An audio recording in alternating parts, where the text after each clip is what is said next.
Crime Classics, brought to you by Plymouth, with the reminder that tomorrow is the day for your first look at the big, bright, beautiful new 54 Plymouth.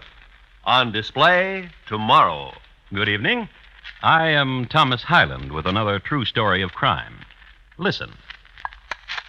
That was a cake baker breaking an egg and separating it, the white here, the yolk here. That was the last of 12 eggs to be separated. Next step in the recipe, beat the whites.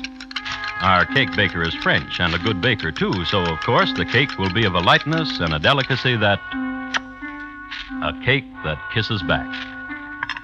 Pour in the sugar, the flour, and now the ingredient that makes this cake different from all other cakes. You didn't hear anything because it was only a smidgen. And smidgens don't make any more noise. Not even a smidgen of arsenic, which that was. The noise comes later. So tonight, my report to you on the 7-layered arsenic cake of Madame Lafarge. Crime Classics, a new series of true crime stories taken from the records and newspapers of every land from every time. Your host each week, Mr. Thomas Hyland, connoisseur of crime, student of violence, and teller of murders. First, a message for all of you. This is the week, tomorrow's the day. The day the great new 54 high-style Plymouth comes to town, and a $25,000 contest with a chance for you to win a brand new 54 Plymouth or one of hundreds of cash prizes. You'll love the new 54 Plymouth. It's big, bright, beautiful. Longer this year with a low, wide, sleek silhouette.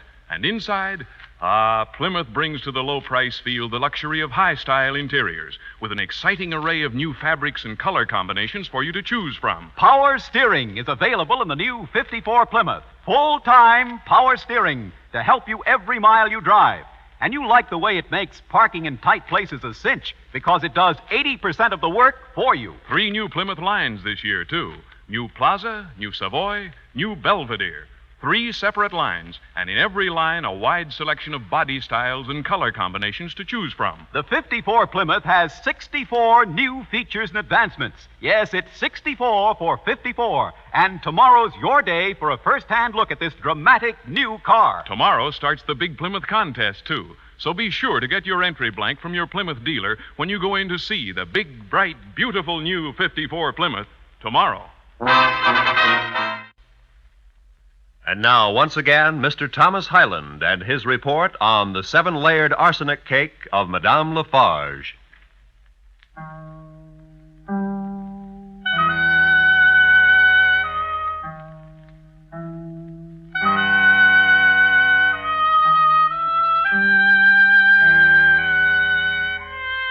France, as the 4th decade of the 19th century was closing, Louis Philippe was on the throne. It was late summer of 1839, a season of unrest in Paris.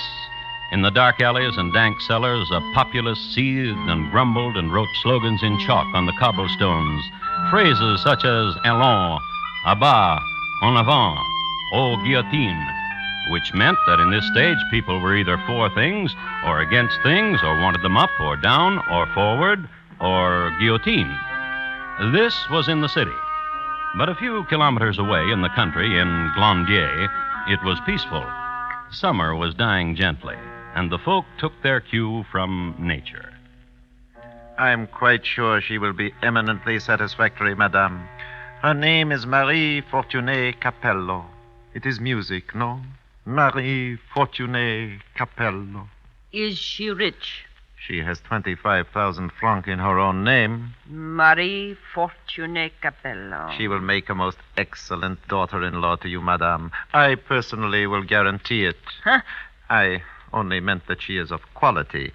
I personally knew her father, an artilleryman to Napoleon. Stirring. Who froze to his cannon outside of Moscow. Commendable. So, you see, you have come to the correct marriage broker. Madame. Yes? Your son, Charles, he has been apprised of the arrangement you are negotiating for him? 25,000 francs. Yes, and her own trousseau. He has been apprised. Go to him then and tell him he is most fortunate. His beloved is not only of wealth, but of beauty. We are in agreement, madame? She's in good health? Excellent. She has never been married before? Never. Then we are in agreement. Therefore, if you please... 10% of 25,000. 2,500 francs. Here. 3,000. And 500 francs change. Madame, Yes. your son, your fortunate son, Charles, Yes. he still spends his time at the blast furnace? I cannot get him interested in anything else. Strange. I only say this because I recall in my youth there were other things to do. Strolling, picnics in the bois. My son Charles is a young man who likes to spend his time at the blast furnace. To each his own, eh, madame? Goodbye, madame.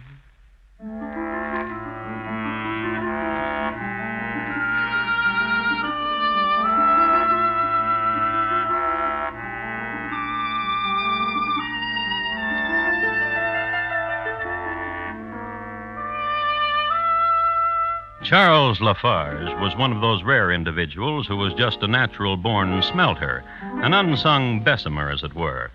In his early youth, he evinced a healthy interest in iron things and tongs and anvils and blast furnaces. His father had died while fishing for bloaters in the Seine, this when Charles was 3 years old. His mother, a good woman, was quick to recognize her son's natural bent and indulged his talents. As a matter of fact, she invested nearly all her savings in a blast furnace and an ironmongery business for her son. Charles spent most of his waking hours in the shop, shaping things on the anvil, cooling metal, or what he liked best to do, smelting. He was doing that the day his mother broke the news to him. Her name is Marie Fortuné Capello. And he was 6 feet 4 inches tall. What of her? You will marry her. Why? All young men get married. You'll have a wife now, son. Son, Yes, Mama. come here to me, closer. I want to look at you. At what do you look, Mama? Nothing. You'd better get cleaned up.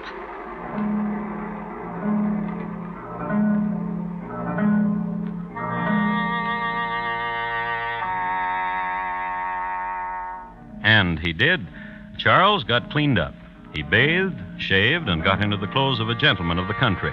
He was introduced to his fiancée, made guttural noises of approval, and in a few hours they were married. The ceremony took place in the empty and dismal halls of the Lafarge castle. In attendance were Mama Lafarge and one Dennis Barbier. Dennis, it should be mentioned, was an employee and bosom friend to Charles. And it must be assumed that Dennis was happy for his friend for having brought such a winsome and lovely creature into an abode usually reek with odors of sulfur and slag. At the end of the ceremony, Dennis offered his arm to Mama, and they left. Then, this is what happened to the newlyweds. But it frightens me. Frightens? Please. Frightens? How? The terrible heat of it. Well, it is a fire. It is hot. How frightens? Please. Look to me. Yes. This bar, this iron bar. Do you see? Do you see it bending? It. Look. Look. Why did you not look? I do not know. My mama said to me you would do what I say you do. I will try. Well, then look to me. Yes. This metal piece, this round metal piece, you see? Yes. For you. What? For you. I don't. To lock about you if you will run away from me. A shackle? Do not run away from me. Oh, don't touch me. Husband to you.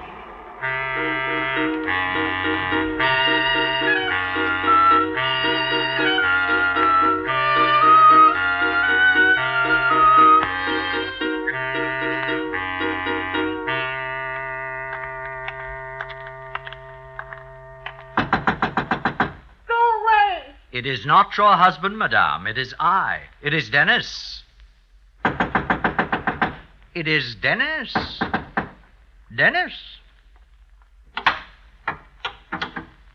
What do you want? Your husband sent me to speak with you. May I come in? Your husband said I was to enter your rooms and to speak with you. Thank you, madame. To speak to me of what? Madame, how long has it been since you've been here in the chateau? You know it. 4 months more. Such joy you have brought to all of us. Of course, we have not seen much of you since you've locked yourself in your room for the most part, but if this makes you happy, all of us are happy. Say what you wish to say and get out. I bring sad news. What? Your husband has gone to Paris alone. I will turn my back while you weep. You finished? Oh, madame, you look so radiant after a good cry.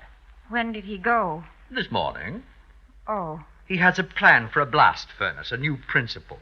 my husband. He was introduced to pencil and paper just last week, and already he has the theory for a new furnace. Remarkable, is it not? I wish him well.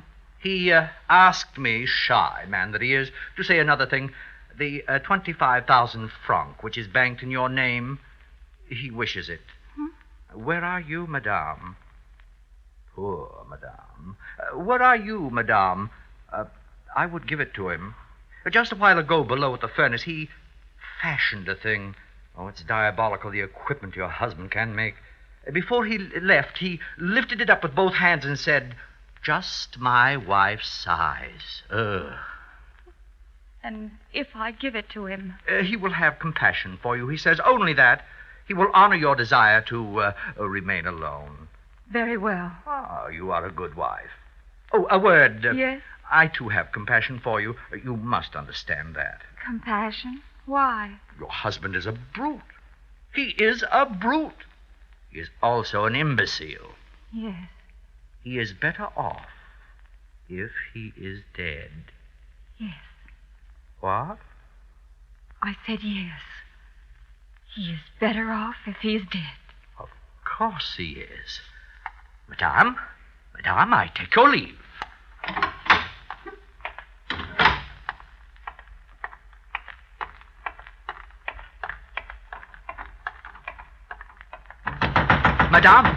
Madame Lafarge, open quickly, open.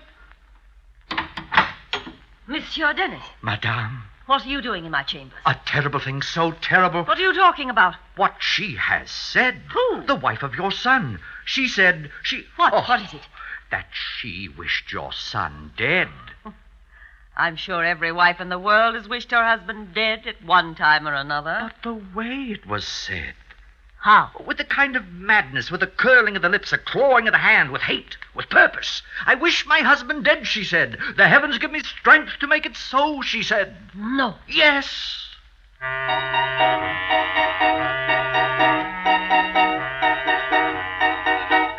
This banter kept up a few moments more. Then Mama became firmly convinced that she had a potential murderess for a daughter-in-law.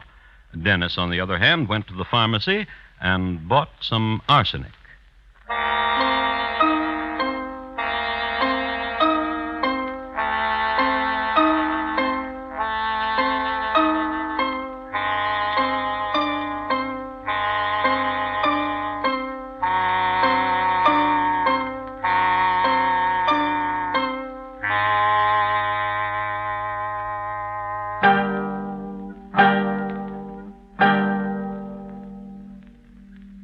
You are listening to Crime Classics and your host, Mr. Thomas Hyland. How would you like to win a smart new 54 Plymouth convertible? Well, you couldn't get one for doing less, so be sure to enter the exciting Plymouth contest that starts tomorrow. $25,000 worth of prizes in all, 6 sleek new 54 Plymouths to be given away, and hundreds of cash prizes. How do you enter? Easy. Tomorrow, visit any Plymouth dealer and see the exciting new 54 Plymouth. Look it over, sit in it, ask questions. Then, on an entry blank your Plymouth dealer will give you, just tell in 50 words or less what you like most about the new 54 high-style Plymouth. And with 64 new features and advancements to choose from, there's plenty to write about. For instance, find out about Plymouth's new High Drive, newest, smoothest, no-shift drive in the low-price field at only slight extra cost. So be sure to visit your Plymouth dealers tomorrow. See this big, bright, beautiful new 54 Plymouth and enter the contest. Don't put it off either, because the contest closes Monday at midnight.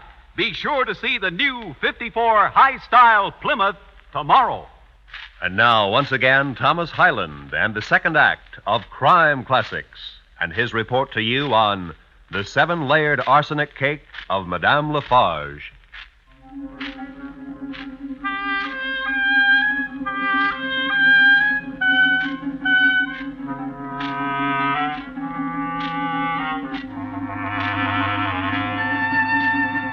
If you happen to pick up any standard almanac of France for the year 1840 and look up the climate for the first week of the year, you will read Il fait froid. That's the French way for putting it that there were blizzards and snows and hails and sleets and cold rains.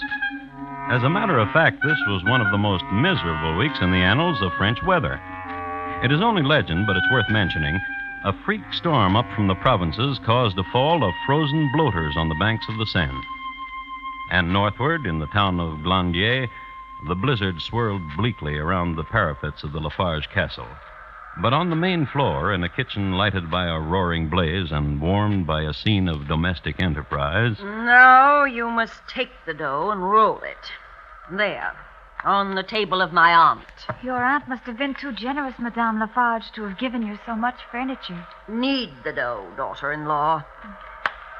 And now I must ask you a question. What is it? Do you hate my son, your husband? I will answer you. At times I do hate him. This I can understand. But do you wish him dead? Oh, no.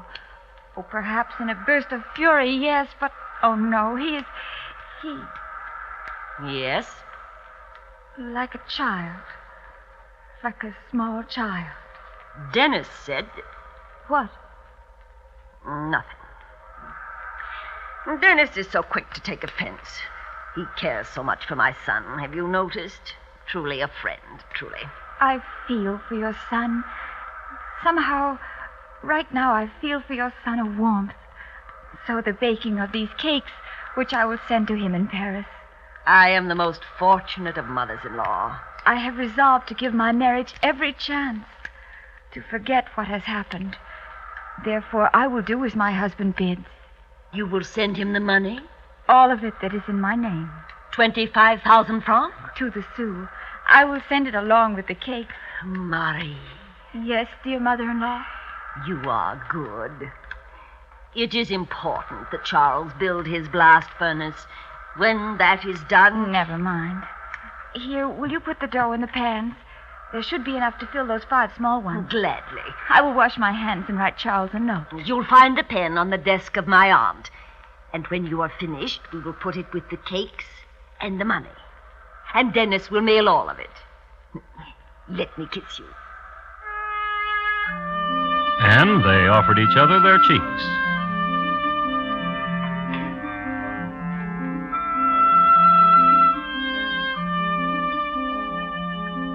Then Marie washed her hands and wrote her husband a tender note.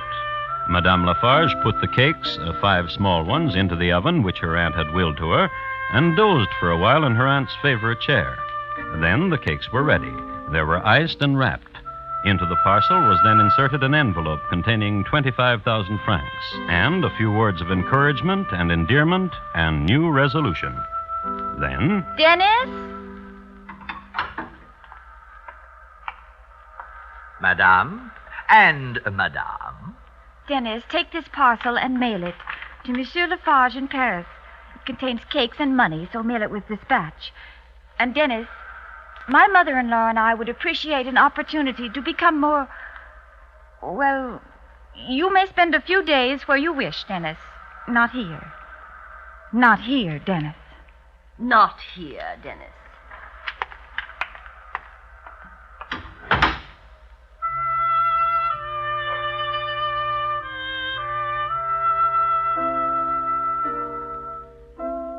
Oh, Charles Lafarge got the parcel all right.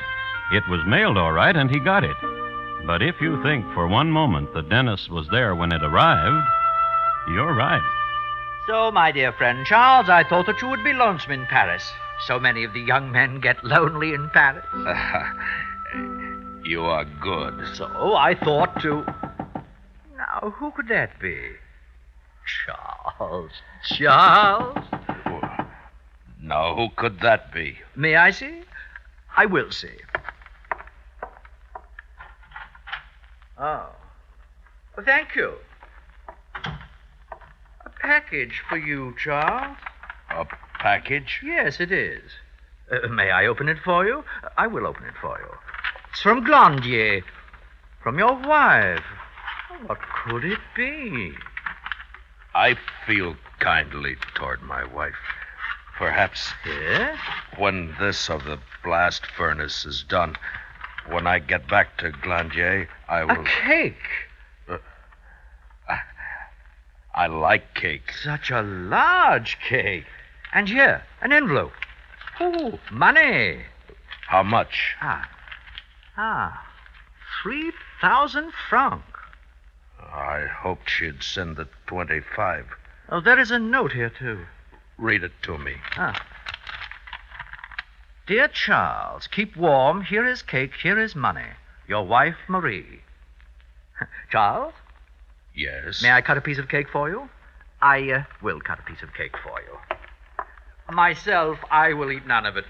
My stomach is turning into a paunch. It is a fine-looking cake. Here, eat. Do you like it? Is it good? Is it light? Yeah. More.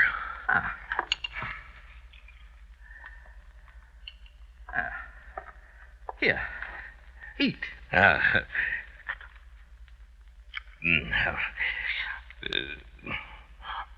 What's the matter? The cake lies against my heart Oh? painfully. With much...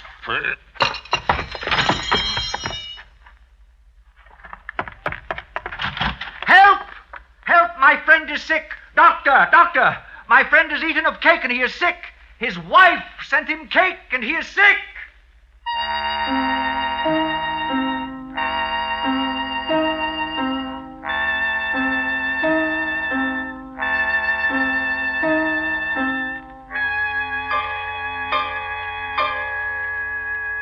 His wife sent him cake and he became sick, Inspector. I do not wish to say it, but you forgive me, do you not? Yes, you do. I was in the presence of his wife when she said she wished her husband dead, that she thought him a brute and an imbecile, and she wished him dead. And then she sent me to buy arsenic for mice, she said. For mice. Then this cake comes to my friend Charles Lafarge, and he eats of it, and now he is dead. Inspector, you forced me to say it. I did not wish to say it, but you forced me.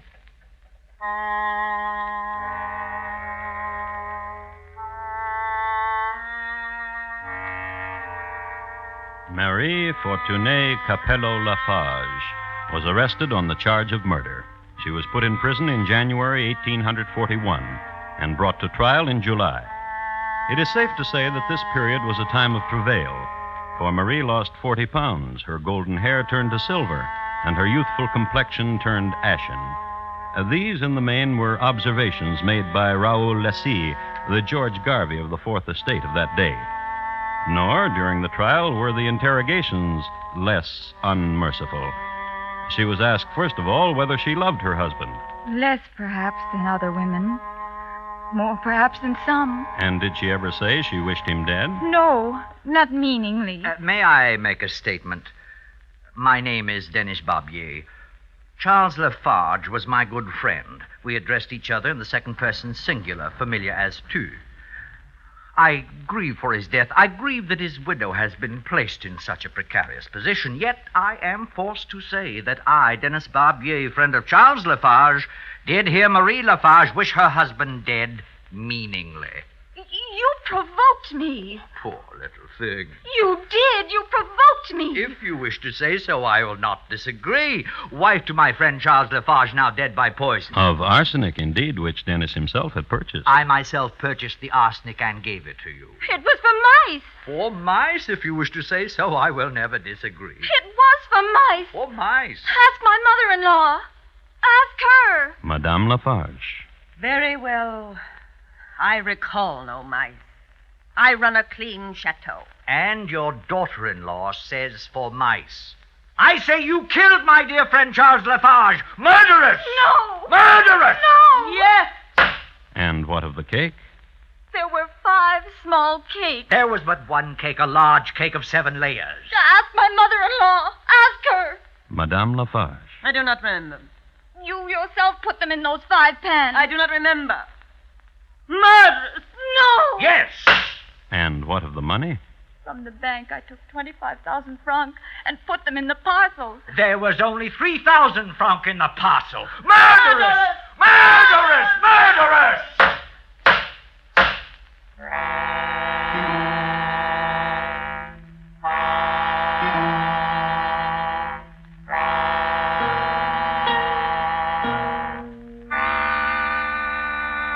Marie Lafarge was found guilty and sentenced to life imprisonment at hard labor. Also, occasional exposures in the pillories. Then, Mama, 12 years later on her deathbed, suddenly... I remember. I remember. It was not a 7-layered cake. It was 5 small ones which Marie sent to my son. Something must be done. And something was done. Marie Lafarge, who had already served 12 years, had her sentence reduced to just 5 more years. Then she was sent to a home. Then she killed herself.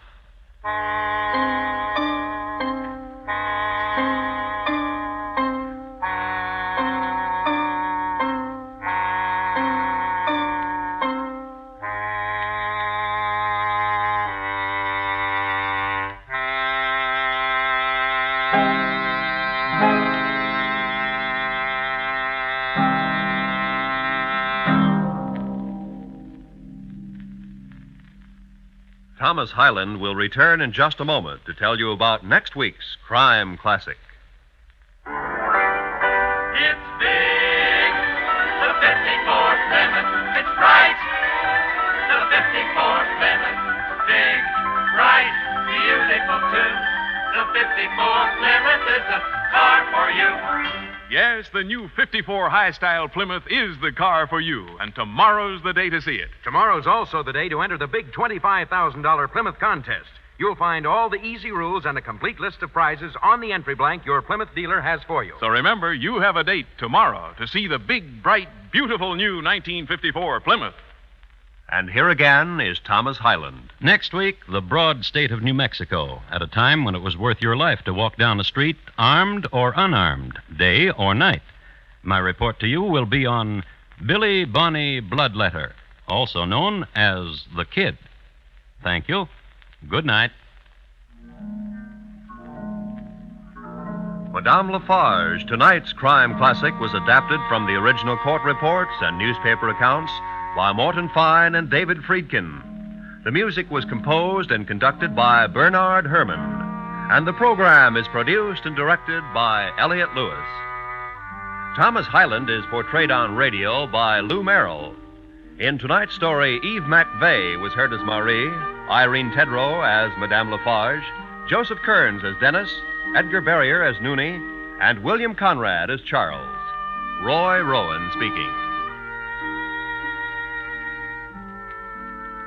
Crime Classics was brought to you by Plymouth, with a reminder that the new 54 high-style Plymouth comes to town tomorrow. Be sure to see it. This is the CBS Radio Network.